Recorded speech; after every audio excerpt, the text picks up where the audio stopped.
G'day everybody, it's Garrison from Supertech Electronics, and today we're going to remove a Veloster radio sound system. The tools you'll need today is a plastic spudger, a Phillips head screwdriver and a jackhammer.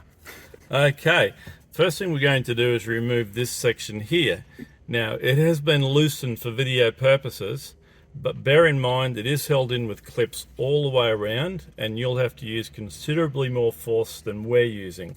There are two slots at the bottom where you can put tools in to loosen the clips. Now we did ours with a plastic spudger all around. You may need help. When you get it out, just bear in mind these guys here are what you're fighting against. It is only held in with clips. If you take your time, you won't damage the dash, and then we can remove the stereo. It will be held in with 1, 2, 3, 4 screws. Once again, we've removed ours for video purposes. You'll remove the 4 screws and the whole stereo will come out. It is held in with electrical connections. These guys here, you'll press the middle pin and pull it towards the front of the car. Same with that guy.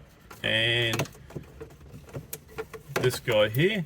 Once again, remove all the electrical connections and you can send it off to Supertech Electronics for repair.